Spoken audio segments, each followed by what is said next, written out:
kegagalan evolusi merupakan istilah yang menyesatkan dan tidak bisa diterima, akan tetapi masih digunakan oleh sebagian orang. Beberapa hewan mendapat label sebagai sebuah kegagalan evolusi, sesuatu yang tidak diharapkan oleh siapapun karena itu adalah penghinaan yang kejam. Kakapo misalnya, burung parot yang sangat berbeda ini telah menarik perhatian manusia. Mereka adalah burung yang sangat unik, lain daripada yang lain. Kakapo adalah jenis burung bayan yang paling berat, usianya panjang, bisa mencapai 100 tahun, dan mereka hidup di habitat yang sebenarnya sangat aman dari ancaman para pemangsa. Seharusnya, kelebihan kakapo bisa membuatnya jadi sosok yang hebat, tapi sayangnya, kelebihan kakapo seakan tidak berguna sama sekali, karena berbagai hal yang dianggap sebagai kekurangannya. Memangnya, apa kekurangan kakapo? Burung bayan ini punya wajah yang dianggap aneh. Mereka jadi satu-satunya parot yang tidak bisa terbang, tapi malah jago memanjat. Kelakuannya konyol, aktivitasnya di malam hari, sifatnya polos, dan mereka terancam punah. Belum lagi, kelakuan mereka ketika musim kawin, di mana sering terjadi kesalahpahaman dan miskomunikasi, yang membuat mereka gagal melangsungkan perkawinan. Kelakuannya itu menyebabkan kakapo jadi bahan tertawaan bagi orang-orang di Selandia Baru. Kakapo sendiri adalah penghuni asli Selandia Baru. Mereka sudah ada jauh sebelum kedatangan manusia ke wilayah itu. Di habitatnya, kakapo terjebak zona nyaman.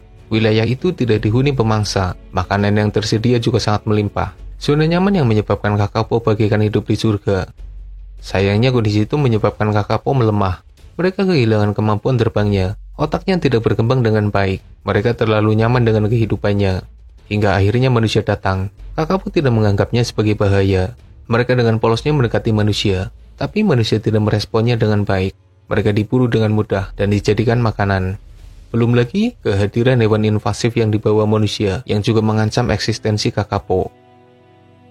Kakapo tidak bisa merespon bahaya dengan benar. Mereka tidak tahu harus berbuat apa. Selama ratusan tahun, kakapo terus tertekan, tapi mereka tidak bisa melawan. Saat ini hanya tersisa sekitar 242 ekor kakapo yang tersisa. Sebelumnya populasi mereka bahkan hanya di kisaran 100 ekor. Mereka hampir saja punah, andai tidak ada perlindungan dari orang-orang bijak yang mau memahami kondisi kakapo yang menyedihkan. Kakapo adalah bukti nyata betapa zona nyaman bisa jadi sangat berbahaya. Ketika kerabatnya dikenal sebagai burung-burung yang pintar, kakapo malah sangat berbeda. Dengan berbagai hal konyol yang ada pada kakapo, tidak mengherankan jika beberapa orang menganggapnya sebagai burung yang kurang pintar. Bahkan ada yang menganggapnya sebagai suatu kegagalan evolusi. Ya meski, sebaiknya kita tidak ikut-ikutan mencibirnya. Bagaimanapun kondisi kakapo, mereka tetap saja unik dan punya kelebihannya sendiri.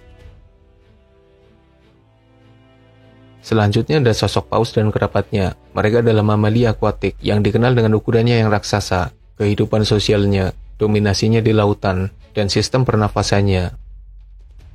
Walaupun hidup di dalam air, tapi mereka adalah mamalia. Punya rambut, menyusui, dan bernafas dengan paru-paru. Berbeda dengan ikan dan hewan akuatik lainnya yang bernafas dengan insang, paus dan kerabatnya harus ke permukaan saat mengambil nafas. Nah, sistem pernafasan dan lubang hidung mereka kadang dianggap sebagai sebuah kegagalan evolusi. Kok bisa ya? Beberapa orang menganggap paus gagal berevolusi karena awalnya mereka adalah hewan darat yang akhirnya masuk ke dalam air dan bahkan jadi hewan akuatik, di mana mereka sudah tidak bisa kembali ke daratan lagi, karena jika keluar dari air dalam waktu lama, maka mereka akan mati. Bukan karena masalah pernafasannya, tapi karena kepanasan dan organ dalamnya rusak akibat beban tubuhnya sendiri. Masalahnya, kalau mereka bisa berevolusi dari hewan darat jadi hewan akuatik, kenapa sistem pernafasannya tidak ikut berevolusi? Misalnya, mereka mengembangkan pernafasan memakai insang seperti para ikan. Karena harus bolak-balik ke permukaan, para cetacea ini seakan terbatasi. Belum lagi ketika ada bahaya di permukaan. Dari beberapa informasi yang admin dapatkan, paus dan kerabatnya hampir mustahil berevolusi untuk mengembangkan sistem pernafasan insangnya. Mereka malah berhasil beradaptasi dengan kehidupan akuatiknya, tetap bernafas dengan paru-paru, tapi ukurannya jadi lebih besar, sehingga mampu menyimpan banyak oksigen. Aliran darahnya juga ikut beradaptasi, sehingga mereka bisa tetap bertahan di dalam air, walaupun dengan asupan oksigen yang terbatas. Sistem pernafasan pada paus dan kerabatnya bukanlah kegagalan evolusi. Itu adalah hasil adaptasi mereka dengan kehidupan barunya di dalam air. Bibirnya merah, kepalanya menonjol, siripnya seperti kaki, wajahnya cemberut, Dan mereka lebih suka berjalan di dasar laut daripada berenang seperti ikan pada umumnya. Berbagai keunikan yang berbeda padanya kadang menyebabkan pandangan negatif dari manusia, stigma yang sungguh kejam. Mereka bukan hanya jadi korban cibiran, tapi bahkan jadi bahan lelucon, bahkan dianggap sebagai ikan yang gagal berevolusi, anggapan yang sesat. Namanya adalah ikan kelelawar berbibir merah atau red lip batfish, ikan unik dari wilayah Galapagos, penghuni dasar laut di perairan dangkal. Mereka adalah ikan yang telah menarik perhatian para peneliti, bukan hanya karena penampilannya, tapi juga karena perilakunya, khususnya dari pergerakan mereka di dasar laut. Ikan ini adalah perenang yang buruk, lebih suka berjalan daripada berenang. Itu adalah hasil adaptasi mereka dengan pilihan habitatnya yang ada di dasar laut. Siripnya juga seakan berubah jadi kaki baginya. Alih-alih untuk mendayung, siripnya dipakai untuk berjalan. Tentu saja, itu adalah hasil adaptasi yang disesuaikan dengan perilakunya yang memang berbeda. Kepalanya yang menonjol sebenarnya adalah sirip atas yang berubah seperti tanduk. Itu adalah umpan mereka untuk menggoda mangsa mendekat. Bibirnya yang merah diduga jadi daya tarik ketika mereka mendekati pasangannya. Sementara wajahnya yang cemberut adalah bawaan lahir yang jadi ciri khasnya. Tidak ada yang benar-benar aneh meski ada banyak perbedaan darinya. Ikan kelelawar berbibir merah ini tidak layak dianggap sebagai sebuah kegagalan evolusi. Mereka unik dan berbeda. Perbedaan yang jadi ciri khasnya sendiri. Karena setiap individu harus punya perbedaan yang lain daripada yang lain. Apa yang aneh dari hyena hingga mendapat label negatif dari beberapa manusia? Apakah karena menu makan mereka? Atau karena perilakunya yang mirip seperti perampok? Atau mungkin karena suaranya yang berisik? Tidak ada yang aneh dengan menu makannya. Mereka adalah scavenger yang sangat membantu dalam proses penguraian bangkai. Perilakunya juga kadang dilakukan oleh hewan lain. Hyena tidak sendirian sebagai perampok makanan, singa juga kadang melakukannya. Suaranya yang berisik adalah ciri khasnya, suara yang memang cocok dengan karakter hyena. Hyena dianggap aneh karena betinanya punya pseudopenis atau penis semu. Sebenarnya bukan hanya hyena betina yang punya keunikan pada kelaminnya, karena ada beberapa hewan dengan keunikan serupa, tapi hyena yang paling jelas. Jadi mereka yang paling menarik perhatian. Beberapa orang merasa janggal dengan keunikan hyena. Mereka bahkan menganggapnya sebagai suatu kegagalan.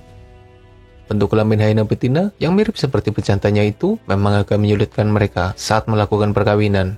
Belum lagi ketika hyena melahirkan. Persentase kematian induk hyena ketika melahirkan terbilang sangat tinggi. Mereka tidak tahan dengan rasa sakit ketika melahirkan. Belum lagi bayi hyena yang juga bisa mati karena proses kelahiran yang lama dan menyiksa. Hyena betina harus menanggung beban berat itu sendirian. Mereka bertaruh nyawa saat melahirkan, khususnya bagi induk hyena yang pertama kali melahirkan. Tapi keunikan pada kelamin hyena betina juga ada untungnya. Setidaknya mereka terhindar dari pemaksaan para pejantan. Mereka juga bisa dengan mudah memilih pejantan yang diperbolehkan jadi ayah bagi anak-anaknya. Keunikan yang ada pada hyena betina bukanlah suatu kegagalan evolusi. Hal itu terjadi secara alami. Walaupun bisa menyusahkan hyena, tapi tetap ada keuntungan yang bisa mereka dapat dari keunikannya itu. Sudah saatnya kita mengubah sudut pandang negatif yang menyesatkan. Tidak ada istilah kegagalan evolusi, mereka hanya berbeda dari mayoritas. Mereka tidak aneh, mereka hanya unik. Perbedaan bukanlah sesuatu yang harus dilabeli negatif. Perbedaan adalah ciri khas, sesuatu yang alami, pemberian Tuhan yang maha berkehendak. Jangan mencibir sesuatu yang terjadi secara alami, karena sama saja mencibir karya Tuhan. Semoga bermanfaat. Makasih udah nonton, dan mohon maaf jika masih banyak kesalahan.